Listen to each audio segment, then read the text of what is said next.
Hello बच्चों। देखिए आज जो हम लोग शुरुआत करने जा रहे हैं एडवांस मैथ की शुरुआत करने जा रहे हैं। किस चीज़ की? एडवांस मैथ की। आपको जैसे हम इन्फॉर्मेशन में बताए थे कि एडवांस मैथ बहुत ही जल्दी जल्दी शुरुआत होगा, उसी तरह हम आपके सामने लेकर आ गए हैं एडवांस मैथ। अब देखिएगा एडवांस मैथ का ना बच्चों में बहुत ज्यादा डर रहता है कि ये एडवांस मैथ होता क्या है। नाम ही इसका इतना ना डेंजर रख दिया एडवांस, जिसके कारण बच्चों में बहुत ज्यादा डर बन जाता है कि एडवांस मैथ होता क्या है। आप यहाँ पे ध्यान समझिएगा, कंसेप्ट की पाठशाला में पढ़ रहे हैं और कंसेप्ट की पाठशाला में पढ़ने का मतलब कुछ भी हार्ड नहीं, कुछ भी एडवांस नहीं, सारा का सारा चीज नॉर्मल। ठीक है, आपके अंदर अगर पूरे एडवांस मैथ का डर है तो वो डर जो है आपको इस चैप्टर को यहाँ पे पढ़ने के बाद आपका पूरा का पूरा डर खत्म हो जाएगा। क्योंकि यहाँ पे जो हम एकदम एक एक बातों को एक एक बारीकी से बताएंगे। ठीक है, बारीकी से छोटे छोटे बातों से लेकर बड़े बड़े बातों को इसमें बताएंगे। और इसमें है कुछ नहीं, इसमें है कुछ नहीं, सिर्फ फार्मूला है और थ्योरी है। फार्मूला है और थ्योरी है। फार्मूला थ्योरी जान के पूरा का पूरा आपका एडवांस मैथ क्या हो जाएगा, समाप्त हो जाएगा। कम से कम आपका देखिए अभी हम बताते हैं इसमें कौन कौन सा चैप्टर कैसे कैसे समाप्त किया जाएगा और क्या क्या इसमें पढ़ना है। तो इसमें ना अगर आपको कहीं से भी लग रहा है कि हाँ हमको एडवांस मैथ मेरा कमजोर है, आप एक बार इस क्लास को ज्वाइन कीजिए। अगर आप ऑफलाइन क्लास पढ़ना चाहते हैं तो ऑफलाइन के लिए आपका बैच स्टार्ट हो रहा है 11 अक्टूबर से। एडमिशन ओपन है, आप कॉल करके इसको ज्वाइन कर सकते हैं। आप देखिए अभी पहले पूरा पढ़ाने दीजिए, उसके बाद और बातें इसमें किया जाएगा। देखिए एडवांस मैथ के अंतर्गत जो आता है मेन जो टॉपिक आते हैं या मेन जो चैप्टर आता है, मेन रूप से 4 चैप्टर आते हैं। ठीक है, देखिए एडवांस मैथ के अंदर चार को जो है चैप्टर पढ़ना है मेन, जिसमें से आपको मेंसुरेशन पढ़ना है। क्या पढ़ना है? मेंसुरेशन पढ़ना है, जिसको हम लोग क्षेत्रमिति बोलते हैं। मेंसुरेशन को क्या बोला जाता है? क्षेत्रमिति। दूसरा पढ़ना है ज्योमेट्री, जिसको हम लोग ज्यामिति बोलते हैं। तीसरा पढ़ना है ट्रिगोनोमेट्री। ठीक है, ये सब चैप्टर जो है ना आपने 10th में पढ़ा होगा। ट्रिगोनोमेट्री पढ़ना है, जिसको बोलते हैं त्रिकोणमिति। ठीक है, और अलजेब्रा पढ़ना है, जिसको हम लोग बोलते हैं बीजगणित। ठीक है, बीजगणित। ये 4 को मेन चैप्टर है किसका? एडवांस मैथ का। इन चारों चैप्टर को एकदम आराम से एक एक करके हम लोग पढ़ेंगे। ठीक है, अब देखिए मेंसुरेशन में और ज्योमेट्री में, ट्रिगोनोमेट्री में और अलजेब्रा में क्या होता है, तो इस दो पार्ट को हम बाद में लेके चलेंगे। पहले हम इस दो को एक साथ लेके चलेंगे, मेंसुरेशन और ज्योमेट्री। क्यों सर आप इसको एक साथ पढ़ाइएगा? तो इसलिए हम एक साथ पढ़ाएंगे कि मेंसुरेशन में आपको क्षेत्रफल पढ़ना है, सिर्फ और सिर्फ क्या पढ़ना है? क्षेत्रफल। और ज्योमेट्री में आपको थ्योरम पढ़ना है। ठीक है, थ्योरम जो आप लोग 10th क्लास में 10-10 नंबर का मार्क्स पूछता था, वो वाला थ्योरम आपको पूरा का पूरा ज्योमेट्री में पूछेगा। ठीक है, और दोनों का साइज, जैसे कि आपको सर्कल है, ये सर्कल हो गया, तो इस सर्कल का अगर आप क्षेत्रफल निकालते हैं, दोनों में अंतर क्या है देखिए। अगर इस सर्कल का आप क्षेत्रफल निकालते हैं तो इसका अगर क्षेत्रफल निकालते हैं तो इसका मतलब आप क्षेत्रमिति पढ़ रहे हैं। क्षेत्रफल निकाल दिए तो इसका मतलब क्या पढ़ रहे हैं? क्षेत्रमिति। लेकिन इसी का अगर जीवा अगर बोल दिए कि हाँ अगर इससे यहाँ पे हम कोण बना रहे थे, ई कोण, इसी के द्वारा, इसी जीवा के द्वारा यहाँ पे कोण बनाया जा रहा है, तो यह कोण कितना होगा। यानी कि इसका अगर थ्योरम पढ़ रहे हैं तो किसके अंतर्गत आ जाएगा? तो ये ज्यामिति के अंतर्गत आ जाएगा। तो पहले तो यही दोनों में बेसिक सा अंतर है, बाकी कुछ नहीं।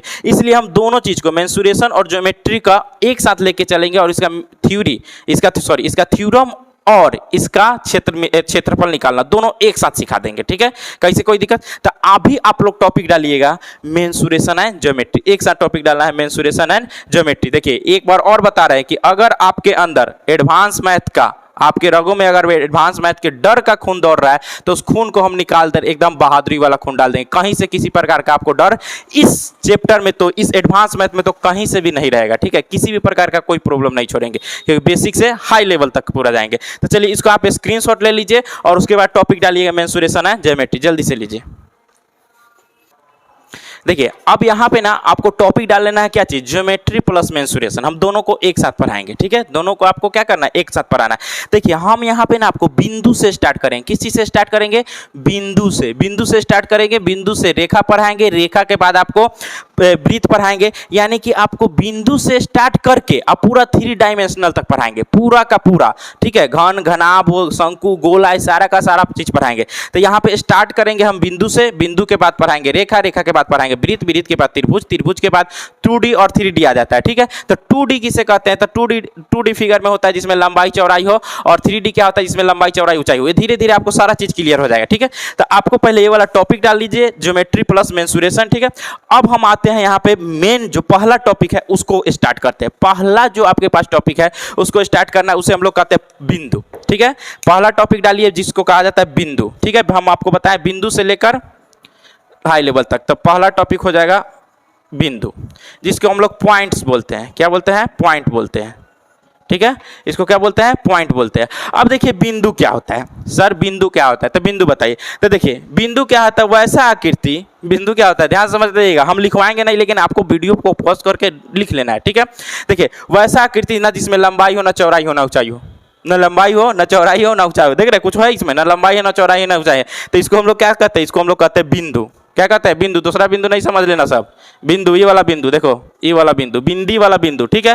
तो यहाँ पे कौन हो गया, बिंदु, ना इसमें लंबाई है, ना चौड़ाई है, ना ऊंचाई है, तो इसको हम लोग क्या कहते हैं, बिंदु कहते हैं। तो कहिए सर इसका यूज कहाँ है, तो इसका यूज बहुत बड़ा है। यूज क्या होता है, तो किसी भी चीज को इंडिकेट करने के लिए हम लोग किसका प्रयोग करते हैं, बिंदु का प्रयोग करते हैं। जैसे कि हम ए लिख दिए, एम लिख दिए, 1 लिख दिए, 2 लिख दिए, 3 लिख दिए, हम कह रहे हैं कि बताइए क्या है, तो देखिए इंडिकेट किए तो आप कहिएगा कि ये ए है। देखिए हम बोल रहे हैं कि ई क्या है, तो हम इंडिकेट किए तो आप कहिएगा कि ये 1 है। हम बोले कि बताओ ई क्या है, ई क्या है, मतलब क्या हो गया कि यहाँ पे मेरा बिंदु जाके इंडिकेट करेगा आपको कि बताना है कि क्या है, तो एम हो गया, ठीक है। तो बिंदु कुछ नहीं है, बिंदु ऐसा एक बार पूछ दिया हुआ था कि बिंदु किसे कहा जाता है, ना जिसमें लंबाई हो, ना चौड़ाई हो, ना ऊंचाई हो, उसे हम लोग क्या कहते हैं, बिंदु कहते हैं। बस बिंदु का इतना ही काम है, आपका बिंदु क्या हो गया, खत्म हो गया।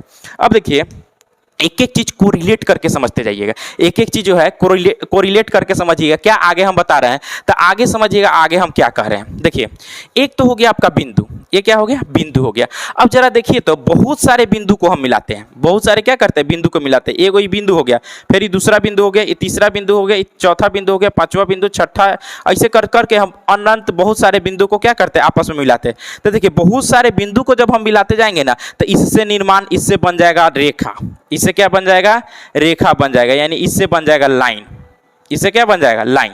तो आगे हमको क्या पढ़ना है, लाइन पढ़ना है। तो आगे दूसरा में डालिएगा रेखा, रेखा यानी क्या हो जाएगा, रेखा यानी हो जाएगा लाइन, रेखा इनका क्या हो जाएगा, लाइन हो जाएगा। तो सर लाइन क्या है, तो लाइन को आप लोग दो तरीका से डिफाइन कर सकते हैं। कहिएगा लाइन बिंदुओं का समूह है, सीधी रेखा में बिंदुओं का क्या है, लाइन एक समूह है, ठीक है। बिंदुओं का क्या समूह है, जिसमें सिर्फ और सिर्फ लंबाई होता है, जिसमें सिर्फ लंबाई हो उसे हम लोग क्या कहते हैं, उसे हम लोग कहते हैं रेखा। जैसे कि आप बताइए, ये आपका बिंदु हो गया, बिंदु को हम बहुत सारे बिंदु को एक साथ मिलाए, तो बहुत सारे बिंदु को एक साथ मिलाए, तो बहुत सारे बिंदु को, ये तो बिंदु हो गया, बहुत सारे बिंदु को जब एक साथ मिलाइएगा तो इससे क्या चीज का निर्माण हो जाएगा, तो इससे निर्माण हो जाएगा एक लाइन का। क्या चीज का निर्माण हो जाएगा, लाइन का। यही आपका लाइन है। तो सर लाइन का प्रयोग कहाँ करेंगे, ठीक है। और लाइन से क्वेश्चन क्या पूछेगा, लाइन से कोई क्वेश्चन नहीं पूछेगा, लेकिन लाइन का उपयोग करके बहुत सारा क्वेश्चन पूछेगा। देखिए लाइन क्या हो थी, लाइन बिंदु को मिलाने के बाद क्या चीज का निर्माण हो गया, लाइन का। अब लाइन का प्रयोग कहाँ करते हैं, तो लाइन का प्रयोग जो होता है ना, किसी भी डायरेक्शन को दिखाने के लिए किया जाता है, ठीक है। जैसे कि हम एक लाइन खींच दिए, लाइन तो अनंत लंबाई होता है, लेकिन देखिए हम लाइन खींच दिए और इसमें इस तरह से तीर बना दिए, यानी कि यह शो कर रहा है कि आपको इधर जाना है। अगर हम इधर से बना के इधर शो कर दिए, इधर बना दिए, तो इसका मतलब क्या है कि आपको इधर आना है। तो ये लाइन का प्रयोग हो गया, ये क्या हो गया, लाइन का प्रयोग हो गया। बात समझ में आया। तो देखिए बिंदु हो गया, रेखा हो गया। अब एक होता है रेखाखंड, ये क्या होता है, तो देखिए बिंदु रेखा हो गया, रेखाखंड धीरे बता देते हैं, उसके बाद एक साथ स्क्रीनशॉट ले लीजिएगा। ये क्या हो गया, रेखाखंड हो गया, रेखा खंड हो गया, जिसको लाइन सेगमेंट बोला जाता है, रेखाखंड हो गया। अब देखिए रेखाखंड में क्या होता है, तो रेखाखंड, रेखाखंड, रेखवा को तोड़ दीजिए, काट दीजिए, तो क्या हो जाएगा, रेखाखंड हो जाएगा। यानी कि ये पूरा का पूरा जो है आपका, देखिए ये ऊपर में है, इसका रेखाखंड का यहाँ पे बना रहा है, ये पूरा का पूरा एक रेखा हो गया, पूरा का पूरा क्या हो गया आपका, रेखा हो गया। अब देखिए रेखा में हम यहाँ से खंड बाई खंड क्या कर दे रहे हैं, काट दे रहे हैं। तो जब खंड बाई खंड काट देंगे तो यही मेरा क्या कहलाएगा, रेखाखंड कहलाएगा, यही मेरा क्या कहलाएगा, रेखाखंड। अब कहिएगा रेखाखंड का कहाँ प्रयोग होता है सर, तो रेखाखंड का प्रयोग होता है किसी भी लंबाई को बताने के लिए, किसी भी लंबाई को बताने के लिए किसका प्रयोग करते हैं, रेखाखंड। जैसे कि हम यहाँ पे ना आयत बना रहे हैं, हम यहाँ पे क्या बना रहे हैं, आयत बना रहे हैं। अब इस आयत में देखिए इसकी अगर लंबाई को शो करना है, तो हम लंबाई को शो करने के लिए देखिए यहाँ से एगो रेखाखंड लेंगे, यहाँ से इसके एंड तक रेखाखंड लेंगे और कह देंगे कि 5 सेंटीमीटर है।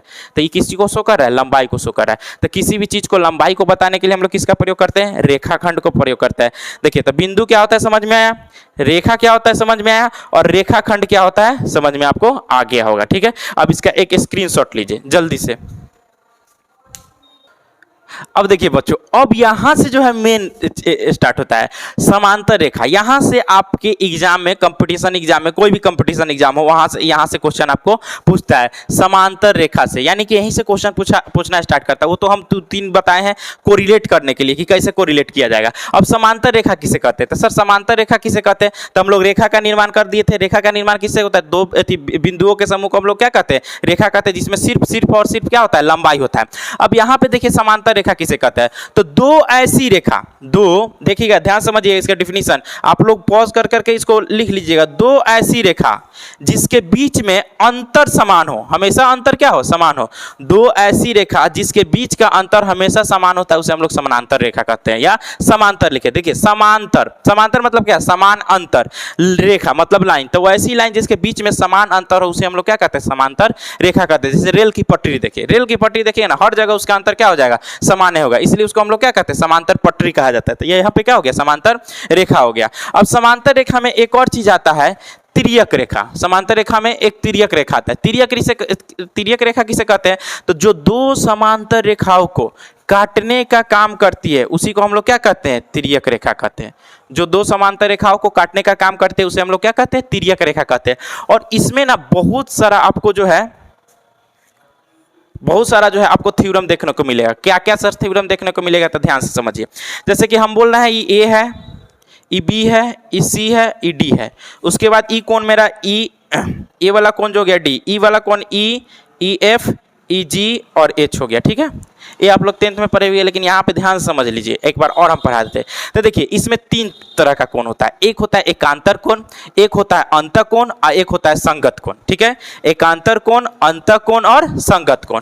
तो सर ये संगत कोण क्या होता है, अंतः कोण क्या होता है, एकांतर कोण क्या होता है, इस चीज को बताइए। तो इस चीज को आप सीखिए क्या होता है। तो देखिए हम बोल रहे हैं एकांतर कोण, पहले कौन सा लेते हैं? एकांतर कोण। तो एकांतर कोण का मतलब क्या होता है? देखिए एकांतर कोण, एकांतर को एकांत, एकांत का मतलब क्या होता है? छुपना। ठीक है, एकांत का मतलब क्या होता है? छुपना, यानी जैसे ताक के देखे तो एकांत में से ताक के देख रहा था। तो एकांतर का मतलब क्या हो जाएगा? तो जो एक दूसरे के एकांत में हो। तो देखिए तो डी के एकांत में कौन है? एफ है। डी से कौन छुपा हुआ है? एफ। और सी से कौन छुपा हुआ है? ई छुपा हुआ है। तो एकांतर कोण में मात्रम देखिए कोण डी और कोण एफ हो गया। डी के एकांतर एफ हो जाएगा और सी के एकांतर कौन हो जाएगा? ई हो जाएगा। तो और ये दोनों आपस में एक दूसरे के क्या होते हैं? बराबर होते हैं। एक दूसरे के क्या होते हैं? बराबर होते हैं। यानी कि कोण डी बराबर हो जाएगा कोण एफ के। ठीक है, कोण, ये कोण का साइन है, ये कोण का साइन है। कोण डी, कोण बराबर हो गया एफ के, और कोण देखिए कोण सी बराबर हो गया कोण ई के। कोण सी बराबर हो गया कोण ई के। अब बताइए जो दोनों कोण आपस में एक दूसरे के बराबर होते हैं, पूछता है कि किसके द्वारा बराबर होते हैं, किस थ्योरम के द्वारा बराबर होते हैं? तो ये जो बराबर हो रहा है एकांतर कोण के द्वारा, एकांतर कोण से, एकांतर कोण के द्वारा दोनों क्या हो रहा है? आपस में बराबर हो रहे हैं। ठीक है, कोई दिक्कत कहीं से नहीं। अब देखिए संगत, इसको थोड़ा ना कोरिलेट कर लीजिएगा ताकि आपको हमेशा याद रहे। ठीक है, पढ़ाई का मतलब ये होता है किसी ना किसी चीज को थोड़ा ना थोड़ा कोरिलेट कर लेना ताकि आपको हमेशा समझ में। जैसे कि हम एकांतर, तो एकांतर क्या बना कि एकांत में देखेगा। तो एकांत में देखिए तो ई एक एकांत में दिख रहा है, ई एक एकांत में दिख रहा है। बात समझ में? उसी तरह होता है संगत। उसी तरह क्या होता है? संगत कोण। अब संगत कोण क्या होता है? ध्यान समझिएगा। संगत क्या होता है? तो संगत का मतलब क्या होता है? समान। आपका दोस्त है तो आपके समान दोस्त होगा, आपके समान वाला होगा उसी को ना आप दोस्त बनाइएगा। तो संगत का मतलब हो गया समान, यानी समान रहने वाला, समान जिसका पोजीशन हो। तो समान पोजीशन इसमें किसका किसका है? तो देखिए ए के समान यहाँ पे ऊपर वाला 4 को देखिए और नीचे वाला 4 को देखिए। ठीक है, ऊपर वाला 4 कोण देखिए और नीचे वाला 4 कोण देखिए। और जिसका जिसका पोजीशन समान होगा वो क्या हो जाएगा? संगत कोण हो जाएगा। जैसे कि ए का जो पोजीशन है वही ई का पोजीशन है कि नहीं है। उसके बाद जो पोजीशन बी का है वही पोजीशन एफ का है, और जो पोजीशन डी का है वही एच का हो गया, और जो पोजीशन सी का वही पोजीशन जी का है कि नहीं? तो ये क्या कहलाएंगे? संगत कोण कहलाएंगे। संगत मतलब क्या होगा? जिसका स्थिति समान हो। तो अब देखिए जैसे कि कोण ए बराबर किसके हो जाएंगे? तो सर कोण ए बराबर होगा जो स्थिति कोण ऊपर में ए का वही स्थिति कोण नीचे में ई का। तो कोण ए बराबर कोण ई। फिर कोण बी किसके बराबर हो जाएंगे? कोण एफ। तो कोण बी बराबर क्या हो जाएगा? कोण एफ। अब देखिए कोण डी बराबर क्या हो जाएगा? कोण एच। तो कोण डी बराबर कोण एच। और कोण सी बराबर क्या हो जाएगा? कोण जी। तो कोण सी बराबर कोण जी। तो सर ये सब किसके द्वारा बराबर हो रहा है? तो ये सब संगत कोण के नियम से बराबर है। संगत कोण के द्वारा एक दूसरे के क्या हो रहे हैं? बराबर हो रहे हैं। ठीक है, ये एकांतर कोण हो गया, एक क्या हो गया? संगत कोण। अब एक होता है अंतः कोण। एक क्या होता है? अंतः कोण। अंतः कोण का मतलब एक ही साइड होना चाहिए दोनों। अंतः कोण का मतलब अंदर आ जाओ तो अंदर में एक ही साइड होना चाहिए।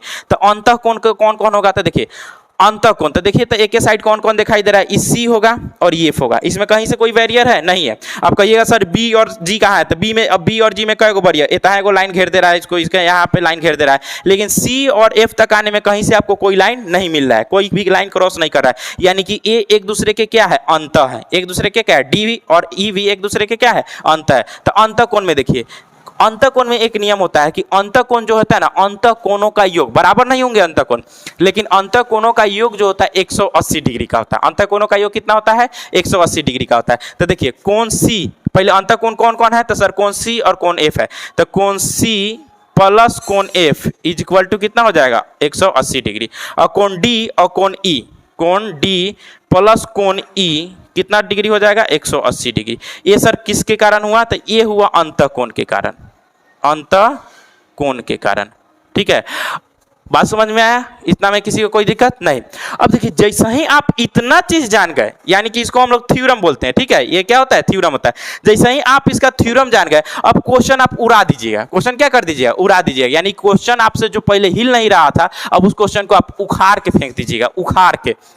बस इतना ही जानने से, इतना ही क्या करने से? जानने से। अब इसका क्या कीजिए, आप लोग स्क्रीनशॉट ले लीजिए, एक बार पूरा बढ़िया से एक बार देख लेना है, उसको समझ लेना है, स्क्रीनशॉट ले लेना है, और तब हम इस पे आपको क्या करेंगे? क्वेश्चन बनाएंगे। कोई दिक्कत? कोई भी दिक्कत हो आपसे एडवांस से रिलेटेड, कहीं से भी कोई टॉपिक में दिक्कत हो, आप कमेंट में बताइए कि सर यहाँ पे समझ नहीं आ रहा, फिर से हम वीडियो बना के फिर से आपको समझाएंगे। ठीक है, और इसके लिए आपको बता दिए कि एडवांस मैथ के लिए बैच आपका स्टार्ट हो चुका है, जो 11 अक्टूबर से आपका चलने वाला है। ठीक है, चलिए इतना तक इसको नोट कीजिए।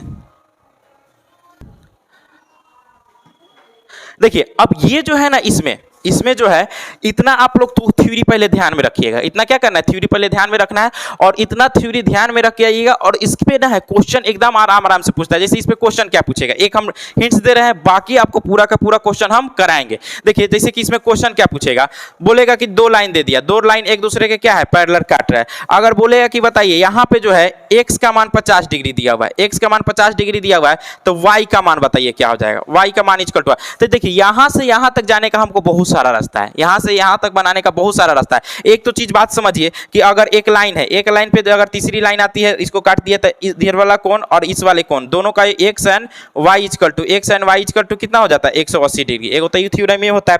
दूसरा थ्योरम ये होता है कि जब दो रेखा एक दूसरे को काटती है, तो आमने सामने की भुजा क्या हो जाती है? आमने सामने की भुजा बराबर हो जाती है। ये आपको बचपन में पढ़े होइएगा, चाहे नहीं भी पढ़े होइएगा तो यहाँ पे जान लीजिए। आमने सामने की जब दो लाइन एक दूसरे को काटती है, तो उसकी आमने सामने की भुजा क्या हो जाती है? बराबर हो जाती है। जैसे कि इसके बराबर ई और इसके बराबर ई। ठीक है, और दूसरा चीज है कि अगर एक लाइन को काटती है तो x और y का योग कितना हो जाता है? 180 डिग्री। इसका भी काम यहाँ पे पड़ेगा। हालांकि देखिए अब हम आपको बताते हैं, जरा बताइए, अगर हम कह रहे हैं कि 50 डिग्री, हमको कह रहा है कि यहाँ पे 50 डिग्री है, तो देखिए अभी जितना थ्योरम पढ़े ना उसी से बताएंगे। अगर ये मेरा 50 डिग्री है, ध्यान समझना, अगर ये मेरा 50 डिग्री है, तो इसका देखो तो संगत कौन है? इस कोण का संगत खोजना है ऊपर में, तो कहिएगा सर इस कोण का जो संगत हो जाएगा ये वाला कौन होगा? ठीक है, जैसे कि देखिए यहाँ पे h दिया हुआ है, h का मान हमको कितना दिया हुआ है? 50 दिया हुआ है। अब यहीं पे समझा देते हैं, h का मान आपको 50 दिया हुआ है, और h का संगत कौन है? तो d है, तो d का भी मान कितना हो जाएगा? तो d का मान भी 50 हो जाएगा। अब हमको a का मान निकालना है, तो हम जानते हैं कि एक ही लाइन है, ये यहाँ पे देखिए एक ही लाइन को जब तीसरी रेखा काट रही है, तो ये वाला कोण और ये वाला कोण का मान कितना हो जाता है? 180 डिग्री हो जाता है। तो ये 50 डिग्री हो गया, तो ये कितना हो जाएगा? 130 डिग्री। यानी कि यहाँ पे देखिए ये 50 डिग्री हो जाएगा, ब्लू पेन से ये 50 डिग्री हो जाएगा, और ये वाला दोनों का इस कोण और इस कोण का मान 180 डिग्री होगा, तो ये वाला कितना हो जाएगा? y equal to 130 degree. कोई दिक्कत नहीं। तो चलिए इसी तरह का क्वेश्चन पूछेगा, इजी क्वेश्चन पूछता है, जो आगे आपको बहुत बड़े लेवल पे आपको हम क्या करेंगे? क्वेश्चन करा देंगे। पहले अभी इतना तक थ्योरी आप लोग नोट कीजिए। ठीक है, इस वीडियो में इतना ही रहने दीजिए। आपको छोटा छोटा वीडियो बनाकर एकदम एडवांस मैथ जड़ से लेकर फुनगिन तक आपको क्या कर देंगे? समझा देंगे। इतना आज इसमें इतना ही रहने दीजिए। तब तक के लिए जय हिंद।